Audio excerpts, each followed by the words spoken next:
We're going to get started. Perfect, thank you. We're going to get started, and it looks like we're starting with Dr. Lee. Take it away.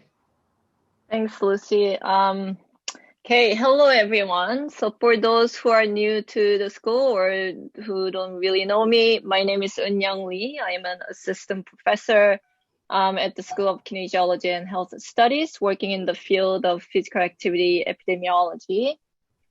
And I currently teach undergraduate epidemiology and graduate statistics. And I got here in 2018, and in my first year here, I really don't know what to do in terms of my research program, and I was kind of lost. So I spent the year to figure out what I really wanted to do, what I really feel passionate about. And in 2019, I established In Situ Population Health Research Lab. So the name In Situ is coming from the reflection that I had in my first year, whereby I believe that research is situated activity. And it's influenced by researchers' worldview, their standpoint, their values, their social positions, their experiences. And based on the idea that nothing in research can actually be truly objective. So I may be starting off my presentation with something controversial, but regardless, I am excited to share what we do in our lab and who we are. So our lab's overarching research agenda focuses on bridging social theories with quantitative research methodology to promote population health in cross-cultural and global context. So most of our work is based on international interdisciplinary collaboration. So in the next couple slides, I'll explain what this means by breaking it down piece by piece. As a lab, we take a post-positive approach. So we use quantitative methods and quantitative methodology. And I have my training background in quantitative method and quantitative methodology. So that's where I feel comfortable with. And we also use epidemiological methodology, epidemiological methods. So we look at the levels, patterns, and trends of health behavior and health. We also look at correlates and determinants, so the causes of health behavior and health. And the photos here are the primary sources that kind of guide my research. So the first one on the left is Indigenous Statistics, a quantitative research methodology written by Maggie Walter and Chris Anderson. So this book really guides me in terms of driving my research questions and planning my data analysis and how I should collect data and how I should interpret my data. The second one is Radical Statistics Group. So this is a group who use statistics to make aggressive social change. The third one is Epidemiology and the People's Health, written by Nancy Krieger. And Radical Statistics Group was introduced by Dr. Elaine Power. Epidemiology and the People's Health book was recommended by Dr. Mary Louise Adams when I got here. So I feel very fortunate to be in such a great interdisciplinary school like SKHS. And I indeed have great mentors and colleagues. So our lab's research is largely driven by social theories and social movements. And I know that Elaine had this book cover in her presentation last time. So this book also influenced my work as well. Lots of things that were said in this book struck me, but the text that really resonated with me was this quote by Naomi Klein. And it struck me because it is so true. Like, without resistance, changes don't happen. Without making something into a problem by challenging the status quo, the problem never gets addressed or even discussed. So my first presentation at the graduate seminar 2 years ago, I said physical activity epidemiology research has apolitical, but I want to change that sentence. I think everything we do is political, actively trying to dismantle structural racism. So not being anti-racist is being racist. Supporting the protest against mask wearing and lockdown is prioritizing individual freedom over public health. So the focus of our lab is to conduct research by taking critical anti-oppressive approaches. And we touch on the issues around climate change, capitalism, issues around race and racism, gender identity, gender expression, etc. And Dr. Courtney Situ, who will be presenting after me, she just launched her book on Monday, and she mentions in her book about the politics of evidence, that evidence only gets recognized when it is wanted by the group of dominant power. And unwanted evidence is labeled as insufficient or wrong kind of evidence. So what we try to do in our lab through our research is to continue generating unwanted evidence using the objective quantitative research framework. And objective, I put double quotation there. And Nancy Krieger, a social epidemiologist that guides my research a lot, she had a talk yesterday on race, racism, and COVID-19. And she also mentioned that successful civil rights strategy to show statistical discrimination sparked two types of resistance: suppression of data and requiring evidence of motivation. And she also continued that who produces and controls the data matters, and depending on the narratives around data, so how it is created, analyzed, and interpreted could very well lead to type 3 error. So in statistics, we have type 1 error and type 2 error based on null hypothesis testing. Type 3 error is about asking a wrong question. So having the right answer to a wrong question is committing type 3 error. So through our research, we are trying to change that. And our lab takes a population health approach. So we are interested in the health of the population, recognizing that health is a social phenomenon. And we seek to find the root causes of health, also called as upstream or fundamental or structural causes, and their downstream effects. And you can see from this bell curve, it is believed that the health of a population is normally distributed, and the majority of people are relatively healthy and happy. They're in the middle, and there are some people who are not so healthy, not so happy. And on the left side, there are some other people who are very healthy and very happy. Through our research, we try to shift this curve to the healthier, happier side to make everyone healthy and happy in a more equitable way. And I put critical in a bracket in the title because I think that's what we aspire to do for now, but we haven't definitely get there yet. So currently we have 6 research themes. We conduct our research under the umbrella of these themes, and I'll touch on each theme briefly in the following slides. So the first one is climate change, human behavior, and health. So in this area, we aim to clarify the relationships between these 3 variables, so climate change, human behavior, and health, and also try to clarify the mechanisms of which climate change influences human behavior and health, but also to find ways on how we can shape our daily behavior to mitigate and adapt to climate change. Also, we try to change the dominant narrative around climate change and health. I worked with Dr. Jeff Masuda on a manuscript to challenge narratives around physical inactivity, health, and climate change. So physical activity, in addition to cigarette smoking, alcohol consumption, and unhealthy diet, so all individual level behaviors, they're known as the main causes of mortality for non-communicable diseases, and I'm with NCD from now. And also physical inactivity is known as one of the causes of climate change. And our work actually showed that it is capitalism that causes climate change and global NCD mortality, not physical activity. So that was a surprise, not really. The second theme of our research program is quantitative intersectionality. So the main work that we do in this area is to develop a survey that can intersectionality. And we just started up this project.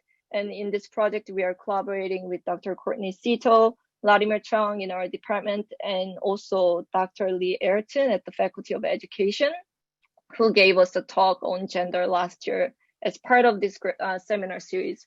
So I feel really fortunate to have this great team and great collaborative work that I can do. The third theme is in the realm of outdoor play, outdoor learning, and outdoor education. So this theme also closely relates to the climate change and intersectionality themes as well. So there are lots of overlaps between these three themes. But under this area, we have two big aims. One is to develop international consensus on ontology, taxonomy, and terminology of outdoor play, learning, and teaching. And the second aim is to conduct research that identifies population groups that are excluded from outdoor spaces, and to discuss upstream factors. And through identifying intermediary factors, we also investigate the groups that their use of outdoor spaces have been disproportionately affected by different factors, including climate change. We are also interested in revisiting and challenging usual public health discourses that have been predominantly focused on health threats and economic burden of obesity and weight-related diseases. Specifically, we examine if it is the obese or overweight status that causes or worsens illnesses or complications, or is it the process of diagnosis, treatment, or stigma towards individuals with large body size? The global physical activity research is something that I have been doing since my graduate years, so it's been a while. And I continue to collaborate with international researchers to promote physical activity opportunities and participation among children around the world. And through this project, I was able to build great international research networks and also made lots of good friends around the world. So I feel really lucky to be in this field. The last theme is a special interest with the emergence of COVID-19 and its impact on human behavior and health. So in this work, we center our focus on challenging social determinants of health and structural determinants of health that operate through intermediary factors. And we also aim to generate quantitative evidence on the disproportionate impact of COVID-19 on those who are disadvantaged. So those include including gender minorities, racial ethnic minorities, religious minorities. So I gave a brief summary of what we do as a lab. So moving on to who we are, starting from the left, I have Ajay Bains, master's student, Heejun Lim, PhD student, and Mikyung Lee, PhD student who just started with COVID pandemic, so it's really unfortunate. I also have a number of undergraduate students right now, and actually we took this photo when the 6 flags were up in our building. I wanted to have a record of it, so we just got together while physically distancing. We took photos and we got to meet in person. So important training components in our lab, of course, having advanced statistical skills is really important. So the trainees should be able to design and plan their statistical analysis and should be able to run and interpret analysis on their own. So that's the focus of our training. But more importantly, being able to derive critical research questions is really, really, really important. So to foster that in the first year of graduate program, I ask my graduate students to take at least one course on critical theories or qualitative methodology. So last year, Heejun and AJ took Mary Louise Politics of Knowledge course. This year, Mikyung's taking Semi's Social Theories and the Body course. And this is just for them to have the opportunity to learn critical thinking skills by exposing themselves to an environment that I cannot provide it myself. And I think it is challenging for them, but I'm sure that it's worthwhile.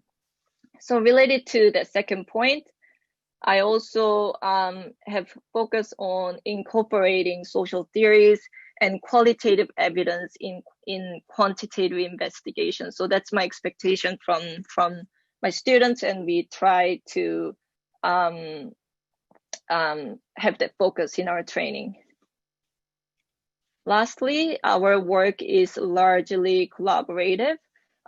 So I like working as a team. I'm a team player. And so that's my expectation to my students as well. So graduate trainees are invited to work on the projects that I run, and also I get heavily involved in my students' work as well. And the work is co-authorship based. So as long as they do the work, as long as I do the work, we all get co-authorship. But one rule that I have is that everyone has to make true and real contribution to be a co-author. So my part is done. So I'm gonna hand over the mic to my graduate trainees. Start with Mikyung. Hi, my name is Heejun Lee, and I am a first-year PhD student in Situ Population Research Lab, and I'm just going to talk about myself. So I'm from Korea, and I did my bachelor's degree in Korea in sports medicine.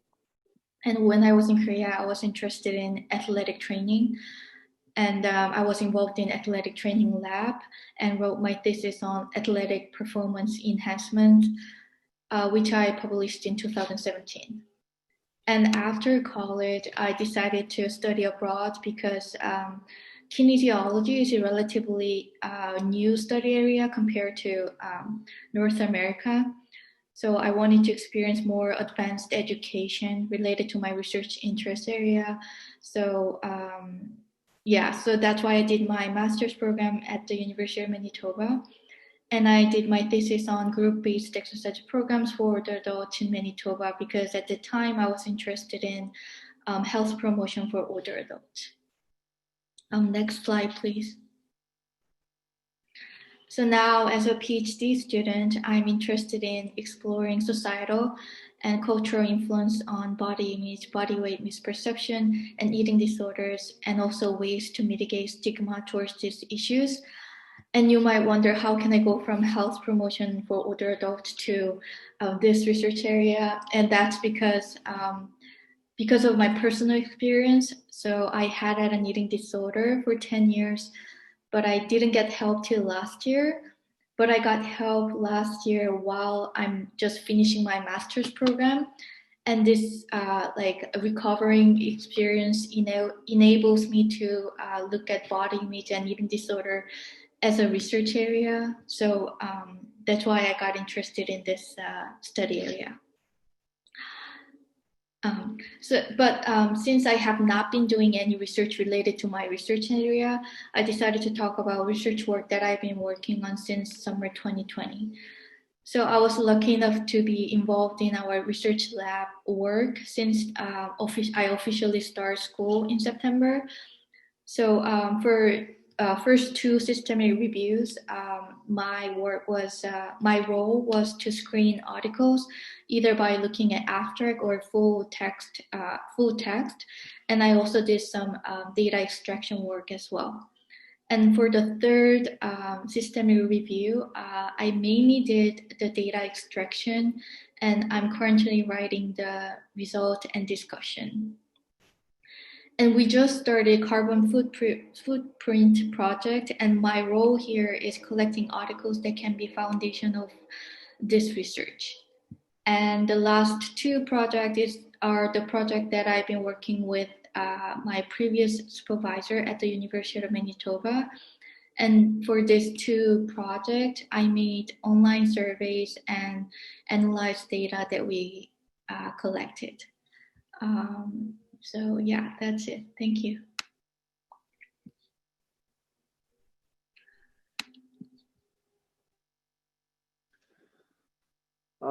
Hi everyone, my name is Heejun. I'm a second year PhD student in this lab. So I did my undergraduate in South Korea and master's program at the University of Alberta.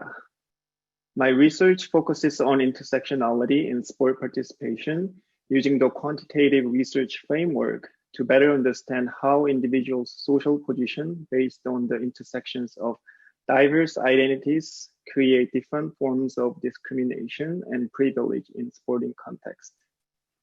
Next slide, please. Yeah. Okay.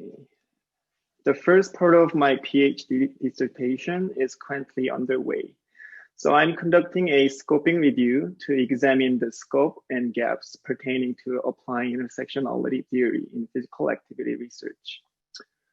I'm part of Dr. Lee's project in developing quantitative survey of intersectionality. With the developed survey tool, the second part of my dissertation will examine intersectionality-based correlates of sport participation among a large sample of Canadian university students who are participating in recreational sports. Lastly, I will test the utility of the quantitative intersectionality survey tool in different cultures with South Korea as its first case country. So I choose South Korea because I was born and raised there, but also unlike Canada, South Korea has collectivistic culture with ethnically homogeneous population.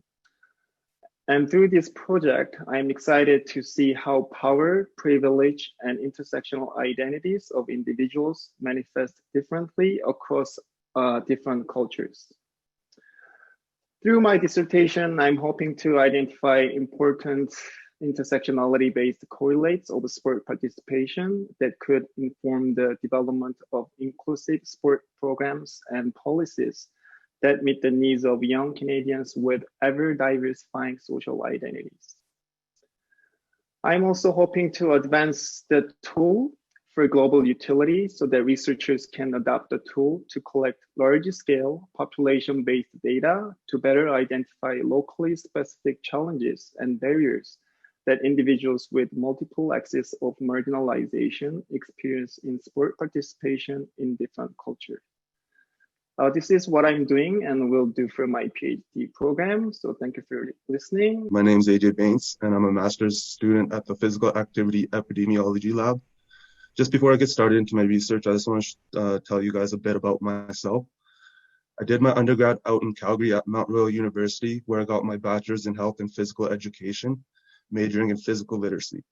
For those of you that don't know what physical literacy is, it's possessing the fundamental movement skills to perform a variety of activities across a range of environments. Naturally, this degree directly related to early childhood development, so I took my undergrad degree and went off into the professional world where I worked with early childhood development.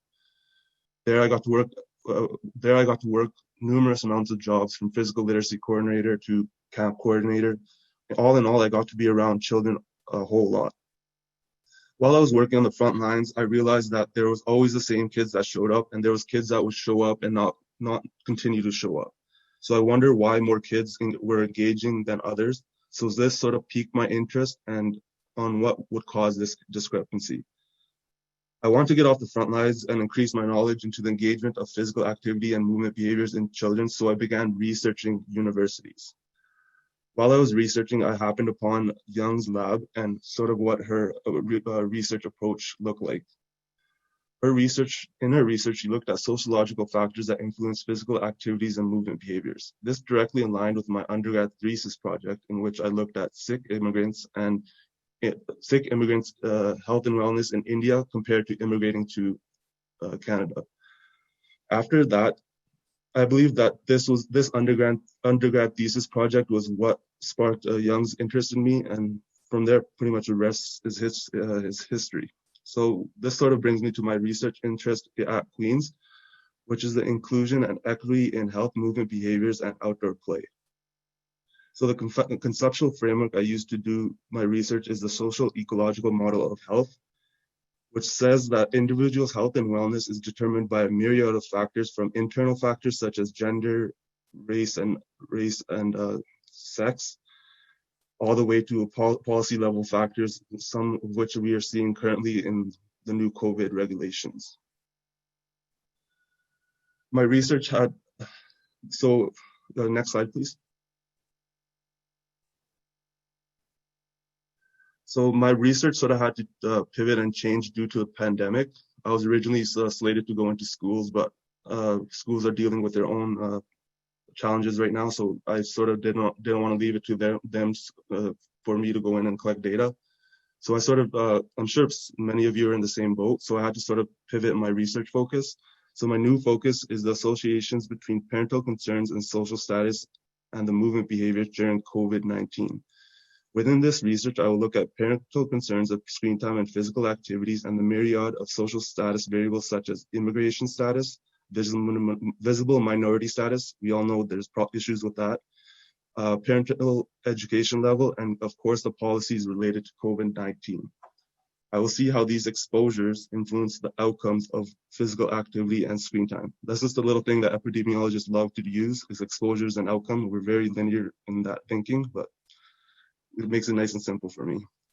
Using the social ecological model of health, I will look at the individual and interpersonal and public policy levels of health and wellness and the engagement of PA and healthy movement behaviors. The implication of my research will advance the understandings about the disparities in movement behaviors for the disadvantaged. It will also aid in the development of inclusive programs that strictly target people with low equity, enabling them to gain equity so they can be physically active at an early age, which has been shown to lead to active adult life. So that's it for me. Thank you for everyone for your time to taking your time to listen, and I'll hand it back to you, Young. Okay, thanks everyone, and thanks to the audience who attended the session today, and thanks for the graduate seminar committee members for inviting us to showcase our lab and what we do. Yeah, and we are happy to take any questions at the end of this seminar. So after coordinate Situ's lab's presentation. Thanks. Great. Thank you, Dr. Lee.